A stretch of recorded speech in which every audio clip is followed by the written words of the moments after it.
Hello students, আশা করি তোমরা সকলে অনেক ভালো আছো। তো আজকে কিন্তু আমাদের ভিডিও টপিক হচ্ছে লেনদেন। আরো যদি ডিটেইলসে বলি, ডেবিট এবং ক্রেডিট, অর্থাৎ ডেবিট ক্রেডিট কিভাবে নির্ণয় করে। তো তোমরা যারা নতুন এসএসসি দিবা, হয়তো 9 এ উঠেছো অথবা তোমরা এইচএসসি তে নতুন উঠেছো, তোমরা হয়তো এসএসসি তে সায়েন্সে ছিলা। তো সেই ক্ষেত্রে কিন্তু তোমাদের এই ডেবিট ক্রেডিটের যে কনসেপ্টটা থাকে সেইটা কিন্তু তোমাদের একটু কঠিন লাগে, আর লাগাটাই স্বাভাবিক। আমরা যখন নতুন 9 এ উঠেছিলাম বা কমার্স নিয়েছিলাম, আমরাও কিন্তু এই জিনিসটা খুব ভালো মতো বুঝতাম না যে ডেবিট ক্রেডিটটা কিভাবে করে? অনেকে ডেবিট ক্রেডিটকে একটা পক্ষ বলতো বা অনেকে ডেবিট ক্রেডিটকে সম্পদ বা ব্যয় বলতো। তো এইটাই কিন্তু ক্লিয়ার করা আজকে আমার এই ভিডিওর উদ্দেশ্য। আজকে যদি এই ভিডিওটা তোমরা না টেনে কমপ্লিটলি শেষ করতে পারো, তাহলে ইনশাআল্লাহ ডেবিট ক্রেডিটটা তোমাদের পানির মতো ক্লিয়ার হবে এবং প্র্যাকটিস করার পর সেটা কিন্তু তোমরা আরো দক্ষ হতে থাকবা। তো অবশ্যই পুরা ভিডিওটা খুবই মনোযোগ দিয়ে দেখবে। তো এই ডেবিট ক্রেডিটের কনসেপ্টটা কোথা থেকে আসলো সেইটা দেখার আগে আমরা আগে বোঝার চেষ্টা করব দুতরফা দাখিলাটা কি। দুতরফা দাখিলা থেকেই কিন্তু আমাদের যেই ডেবিট ক্রেডিট আছে সেটা কিন্তু এসেছে। তো এই দুতরফা দাখিলা পদ্ধতি যদি তোমরা না বুঝো, তাহলে কিন্তু ডেবিট ক্রেডিট মুখস্থ করে কোনো লাভ নেই। তো সবার আগে পড়ি যে দুতরফা দাখিলা পদ্ধতিটা কি। এখানে আমি লিখে রেখেছি, যে হিসাব সংরক্ষণ পদ্ধতিতে লেনদেনের দ্বৈত সত্তা বা দুটি পক্ষ থাকে, অর্থাৎ কি দুইটা সাইড থাকবে। ধরো একটা কয়েনের তো দুইটা সাইড থাকে, ফ্রন্ট সাইড একটা থাকে আর ব্যাক সাইড একটা থাকে। এইরকম এই দুতরফা দাখিলা কি বলছে? দুই তরফা দাখিলা বলছে যেকোনো একটা লেনদেন, যেকোনো লেনদেন হোক, এইটার ২ টা সাইড থাকবে। একটা হলো ডেবিট সাইড, একটা ক্রেডিট। বিশ্লেষণ করে এক পক্ষকে ডেবিট এবং সমপরিমাণ টাকার অঙ্ককে ক্রেডিট করে লিপিবদ্ধ করা হয়। তাকে কি বলা হয়? দুতরফা দাখিলা পদ্ধতি। যেকোনো একটা লেনদেন, সেই লেনদেনের সমপরিমাণ টাকা ডেবিট সাইডেও থাকতে হবে, ক্রেডিট সাইডেও থাকতে হবে। তাহলেই সেটা কি হবে? দুতরফা দাখিলাতে লেনদেন হিসেবে লিপিবদ্ধ হবে। এখন একটা জিনিস বুঝো, কথার কথা, ধরো একটা লেনদেন আছে, আপাতত আমি তোমাদেরকে এক্সাম্পল দিচ্ছি না, সেটা আমি যখন তোমাদেরকে ডেবিট ক্রেডিটটা বুঝাবো তারপরে এক্সাম্পল দেওয়া শুরু করব। তো ধরো একটা লেনদেন দিলাম, সেই লেনদেনে দুইটা সাইডই নাই, অর্থাৎ একটা সাইড আছে, একটা সাইডে ধরো ১০,০০০ টাকা আছে ডেবিট, আর আরেকটা সাইডই নাই। সেই ক্ষেত্রে এটা কিন্তু আমাদের লেনদেন হবে না। অন দ্য আদার হ্যান্ড, ধরো একটা লেনদেন আছে, সেইখানে তুমি কোনোভাবে বের করলে ডেবিট সাইডে আছে ১,০০০ টাকা আর ক্রেডিট সাইডে ধরো আছে ৫০০ টাকা। তো এইটাও কিন্তু দুতরফা দাখিলা পদ্ধতি হিসাবে ভুল। কেননা কি বলছে? ডেবিট সাইড যত হবে ক্রেডিট সাইড সমান হইতেই হবে। আদারওয়াইজ আমাদের ডেবিট ক্রেডিটটা কিন্তু হচ্ছে না। ফাইন। তারপরে আমরা আরেকটু বেসিক্স দেখব, যাতে তোমাদের এমসিকিউ আসলে তোমরা এমসিকিউতে না আটকাও। তো দুতরফা দাখিলা পদ্ধতির জনক কিন্তু ইতালীয় গণিতবিদ। এটা হচ্ছে তোমরা এমসিকিউর জন্য ফুল লাইনটাই দেখবা, এইখান থেকে শুরু করে একবারে লাস্ট পর্যন্ত কি বলছে। দুতরফা দাখিলা পদ্ধতির জনক হলো ইতালীয় গণিতবিদ লুকা প্যাসিওলি, যিনি হচ্ছে ১৪৯৪ সালে তার বিখ্যাত গ্রন্থ সুম্মা দি অ্যারিথমেটিকা জিওমেট্রিয়া প্রপোর্শনালিটা, এই বইটার নাম হচ্ছে, তোমরা মুখস্থ রাখবা। স্পেশালি তোমরা যদি এইচএসসি ব্যাচ হয়ে থাকো, এইচএসসিতে কিন্তু তোমাদের এমসিকিউতে এই পোর্শনটা চলে আসে যে তার লেখা বইটার নাম কি। সেই ক্ষেত্রে কিন্তু বানান সহ ভালো মতো পড়বা। আর তোমরা যদি এসএসসির হয়ে থাকো, সেই ক্ষেত্রে নাম, কত সালে করছে, এই দুইটা আপাতত মুখস্থ রাখলে হবে। বইয়ের নামটা দেখে যাবে, এত বেশি ইম্পর্টেন্ট না।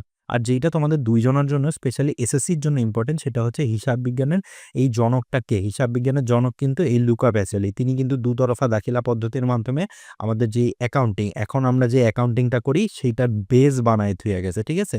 কেননা আমাদের যে অ্যাকাউন্টিং আছে, এই অ্যাকাউন্টিংটা কিন্তু তৈরি হইছে ডেবিট আর ক্রেডিটের উপর। কেউ যদি ডেবিট ক্রেডিট না করতে পারে, সে কিন্তু কোনোটাই পারবে না। এটা তুমি আর্থিক অবস্থার বিবরণী বলো, এটা তুমি জাবেদা বলো, যেকোনো কিছু।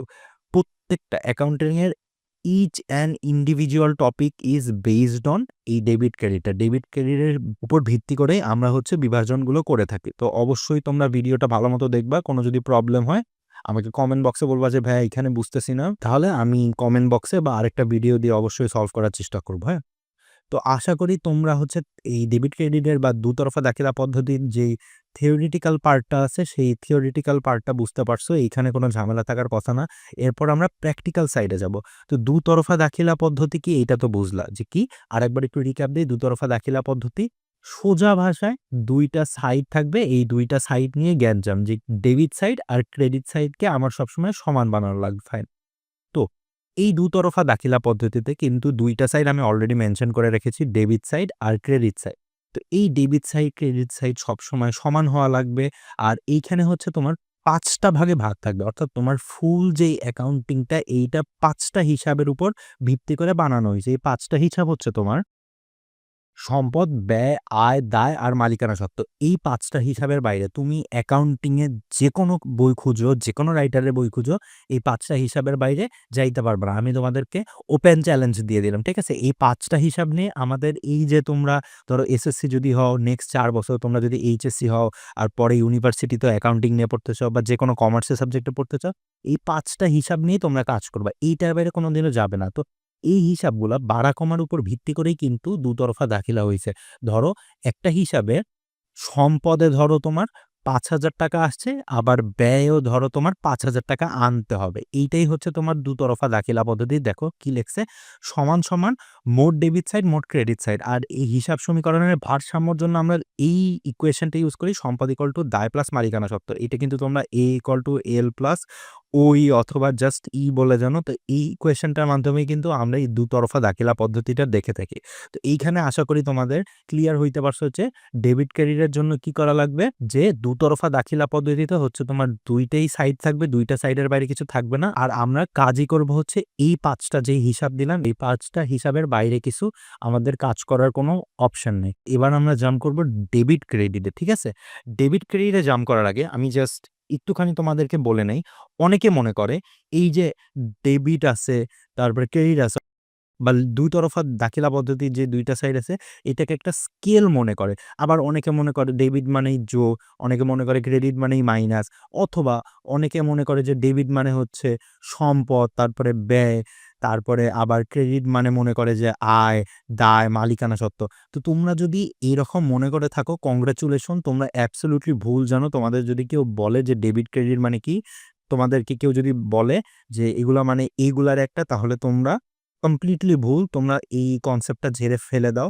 কেননা ডেবিট ক্রেডিট কিন্তু কোনো সময় কোনো স্পেসিফিক হিসাবকে বোঝায় না। বরং ডেবিট ক্রেডিটকে আমার মতে একটা হিসাবের অবস্থা বলা যেতে পারে। ঠিক আছে?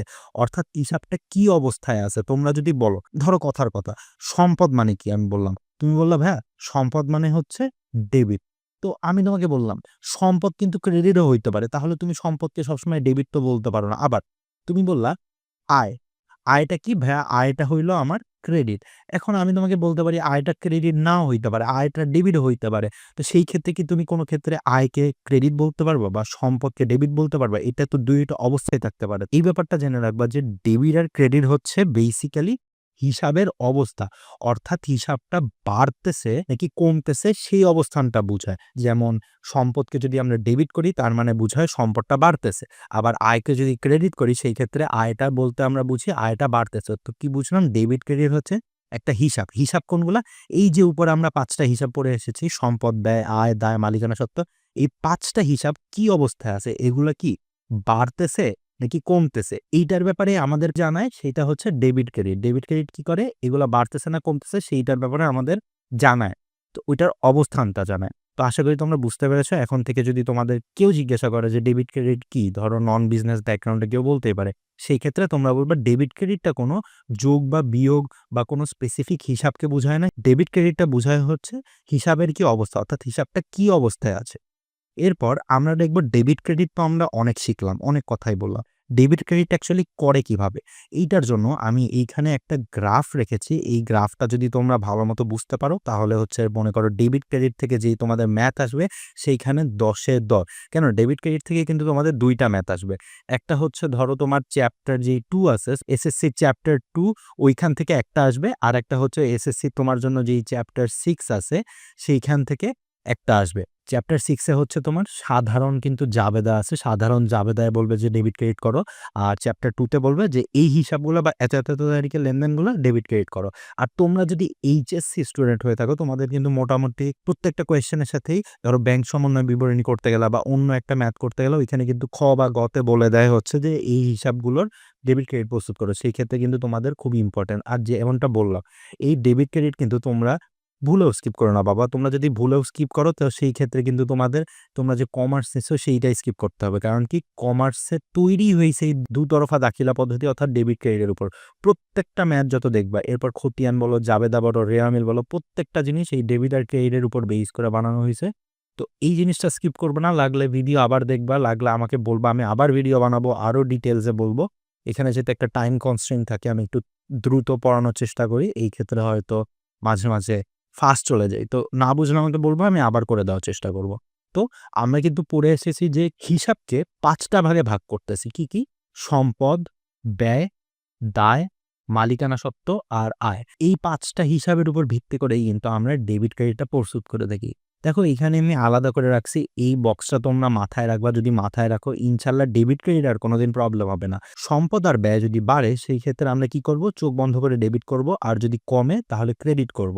আবার অন দ্য অপোজিট আমরা বাকি যেই ৩ টা হিসাবের নাম বললাম, ওই ৩ টা যদি বাড়ে সেই ক্ষেত্রে ক্রেডিট করব। আর যদি কমে সেই ক্ষেত্রে ডেবিট করব। তো দেখো এইখানে কিন্তু কোনোটার জন্য স্পেসিফিক্যালি ডেবিট ফিক্স না, আবার কোনোটার জন্য স্পেসিফিক্যালি ক্রেডিট ফিক্স না। এখন আমি যদি তোমাকে বলি যে ধরো আয় মানেই ক্রেডিট, তো তুমি কিন্তু আমাকে বলতে পারবে না আয় মানেই ক্রেডিট। কেননা দেখো আয় কিন্তু কমলে আবার ডেবিট হচ্ছে। তো তুমি কি আমাকে কোনোদিনও বলতে পারবা যে আয়টা সবসময় ক্রেডিট হবে, আবার দায়টা সবসময় ডেবিট হবে, অথবা ব্যয়টা সবসময় ডেবিট হবে, এমনটা বলতে পারবো না। ব্যয়টা যদি কমে যায় সেই ক্ষেত্রে কিন্তু কি হবে? ক্রেডিট হতে পারে। আরেকটা জিনিস মাথায় রাখবা, সেইটা হচ্ছে একটা লেনদেন হওয়ার জন্য কিন্তু ২ টা সাইড থাকতেই হবে। অর্থাৎ ডেবিট সাইড, ক্রেডিট সাইড থাকতে হবে। ২ টা সাইড যদি না থাকে সেই ক্ষেত্রে কিন্তু সেইটা কোনো লেনদেনই না। লেনদেন হওয়ার জন্য তোমার ২ টি পক্ষ থাকতে হবে। আরেকটা কি? আর্থিক অবস্থার পরিবর্তন ঘটতে হবে। এই আর্থিক অবস্থা মানে কিন্তু টাকা-পয়সা না। এখানে হচ্ছে যেই সমীকরণটা আছে A = L + ওই, ওইখানে পরিবর্তন করতে হবে। কেননা ধারে ক্রয়-বিক্রয় করলে কিন্তু কোনো টাকার পরিবর্তন আসে না। সেক্ষেত্রে কি বাড়ে? এলটা বাড়ে, অথবা সম্পদের ঘরে প্রাপ্য যেই সম্পদ আছে সেইটা বাড়ে। তো এইটা নিয়ে এত মাথা ঘামানোর দরকার নেই। জাস্ট মাথায় রাখো ২ টা পক্ষ থাকতেই হবে। ২ টা পক্ষ না থাকলে ওইটা লেনদেনই না। তো এইটার একটা এক্সাম্পল দেই। ধরো এই এক্সাম্পলটা খুবই ফেমাস। তোমরা যদি এসএসসির হয়ে থাকো তোমাদের প্রায় আসে যে লেনদেন কোনগুলো না সেগুলো চিহ্নিত করো। তো আমি এখানে একটা লেনদেন লিখতেছি, তোমরা একটু দেখো। তো আমি কিন্তু এখানে ২ টা লেনদেন লিখে নিলাম। ফার্স্ট এটা দেখি কি বলেছে? ৳৫,০০০ বেতনের একজন ম্যানেজার নিয়োগ করল। তো দেখো এইখানে কি হইছে? ৳৫,০০০ বেতনে একজন ম্যানেজার দিছে। এখানে কি আমার যেই ক্যাশ আছে এটা কি আমার কোম্পানি থেকে বের হয়ে গেছে? যায়নি কিন্তু। অথবা আমার কোম্পানির যেই এক্সপেন্স আছে বা ব্যয় আছে এইটা কি সংঘটিত হইছে? এখনো কিন্তু হয় নাই। জাস্ট কি বলছে?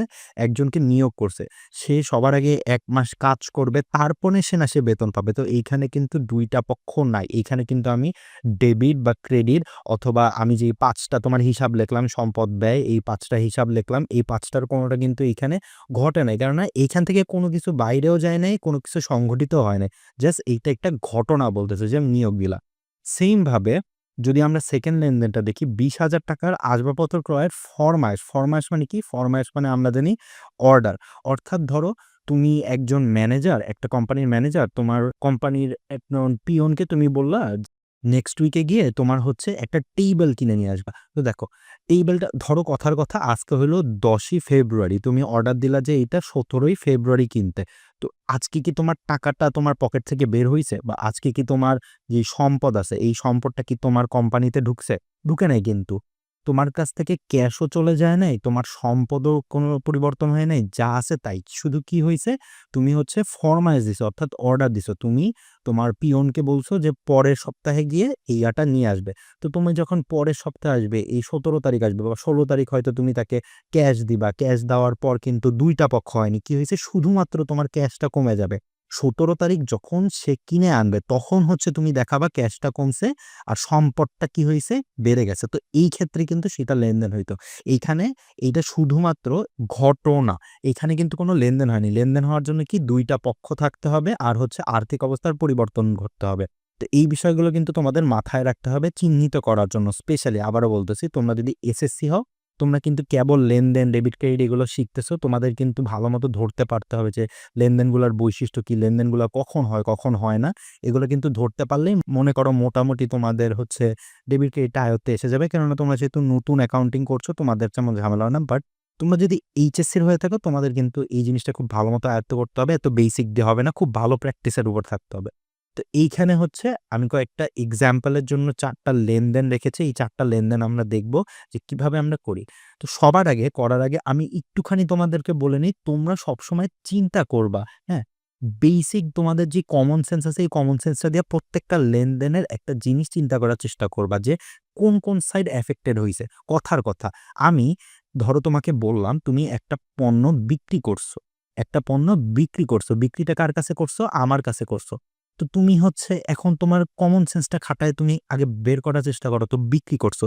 এখন বিক্রি করলে ২ টা সাইড এফেক্টেড হবে। কিভাবে? এইটাই কিন্তু তোমার আর একজন যে সায়েন্সের স্টুডেন্ট আছে তার মধ্যে ডিফারেন্স আসবে। দেখো একজন সায়েন্সের স্টুডেন্ট কি বলবে? বিক্রি করছে আমার কাছে টাকা আসলো। বাট তুমি যখন একজন বিজনেসের স্টুডেন্ট তোমার মাথায় রাখতে হবে যখন তুমি বিক্রি করতেছো কি আসবে দেখো। সবার আগেই তোমার কাছে টাকা আসলো।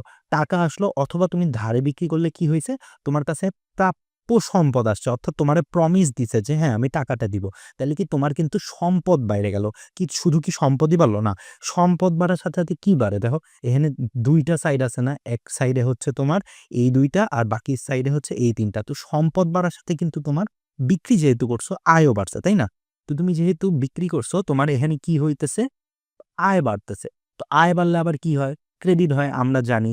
তো এই দেখো এখানে কিন্তু ২ টা সাইড আছে। এইটাই কিন্তু একটা সায়েন্সের স্টুডেন্ট বা একটা জেনারেল স্টুডেন্ট আর একটা কমার্সের স্টুডেন্টের মধ্যে ডিফারেন্স হবে যে সায়েন্সের স্টুডেন্ট প্রত্যেকটা হিসাবকে একটা মাত্র সাইড দেখবে বা ওরা এত ভালো আইডিয়া থাকবে না। বাট তুমি যখন কমার্সের স্টুডেন্ট তোমার প্রত্যেকটা লেনদেনে যদি একটা ঘটনা একটা লেনদেন হয়, আর্থিক অবস্থার পরিবর্তন ঘটে, প্রত্যেকটা লেনদেনে ২ টা করে সাইড দেখতে হবে যে হ্যাঁ, এই লেনদেনে ২ টা সাইড আছে। Debit side, credit side.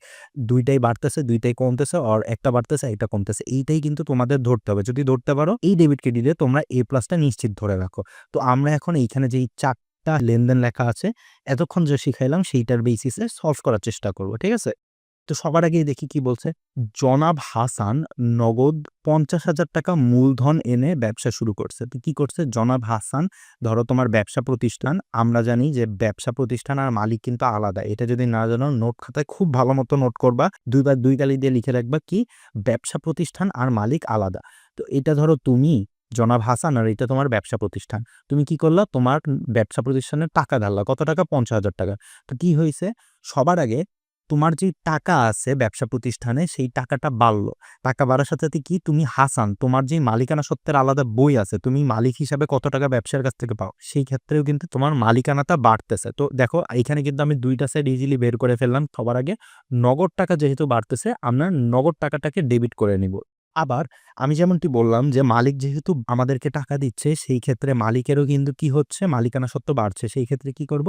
মালিকানা সত্ত্ব বা মূলধন হিসাবকে ক্রেডিট করে দিব। কেননা মূলধন হিসাব আমরা কি পড়েছি? মালিকানা সত্ত্ব যদি বাড়ে সেই ক্ষেত্রে কিন্তু ক্রেডিট হয়। তো এইখানে মালিক টাকা দিচ্ছে, সুতরাং মালিকের মালিকানা সত্ত্ব বাড়বে। তো আমার ১ নাম্বার হিসাবটা কিন্তু হয়ে গেল। এখানে ডেবিটও দেখো যত টাকা আসলো, ক্রেডিটও তত টাকা আসলো। সুতরাং এটা একটা দুতরফা দাখিলা পদ্ধতির আন্ডারে আমরা ডেবিট ক্রেডিট করে ফেললাম। ফাইন। ১ নাম্বার শেষ। এরপরে ২ নাম্বার লেনদেনে বলেছে অফিসের জন্য আসবাবপত্র ক্রয় করা হলো ৳৫,০০০। তো আসবাবপত্রটা কি আমরা জানি বলো তো? আসবাবপত্রটা কিন্তু আমাদের জন্য সম্পদ। এটা কিন্তু আমাদের জন্য কোনো পণ্য না। তো আসবাবপত্রটা যখন কিনেছে আমাদের কোম্পানিতে কি হয়েছে? সবার আগেই কিন্তু আসবাবপত্রটা আমার ব্যবসায় ঢুকতেছে। তো আমার ব্যবসার কি হচ্ছে? সম্পদ বৃদ্ধি পাচ্ছে। আবার আমি যখন আসবাবপত্রটা আনতেছি, আমাকে তো আর ফ্রিতে দিয়ে দিচ্ছে না। আমার কোম্পানি থেকে কি আসতেছে? আমার কোম্পানি থেকে যে ক্যাশ আছে, ক্যাশটা কিন্তু চলে যাচ্ছে। সেই ক্ষেত্রে কি করতে হবে? ক্যাশটাকে কিন্তু আমার ক্রেডিট করতে হবে। অর্থাৎ ক্যাশ অর্থাৎ সম্পদ যখন কমে যায়, তখন কি জানি আমরা? ক্যাশটা কমে গেলে ক্রেডিট হয়। তো সেই ক্ষেত্রে নগদান হিসাব ক্রেডিট করলাম ৳৫,০০০ অর্থাৎ নগদ টাকা আমার কমে গেল। ২ তারিখও কমপ্লিট। তারপরে ৩ তারিখে কি বলেছে? বেতন প্রদান করা হলো ৳৬,০০০। এখন এই বেতনটা কিন্তু একটা কোম্পানির জন্য ব্যয়। এটা টাকা দিচ্ছ না তুমি, টাকার বদলে কি পাচ্ছ? সার্ভিস পাচ্ছ। এখানে কিন্তু কোনো সম্পদ আসছে না। সুতরাং এই ক্ষেত্রে আমাদের কি হচ্ছে? ব্যয় হচ্ছে। তো আমরা কি জানি? ব্যয় বাড়লে আমাদের কি হয়? একবার আমরা চোখ বুলাই।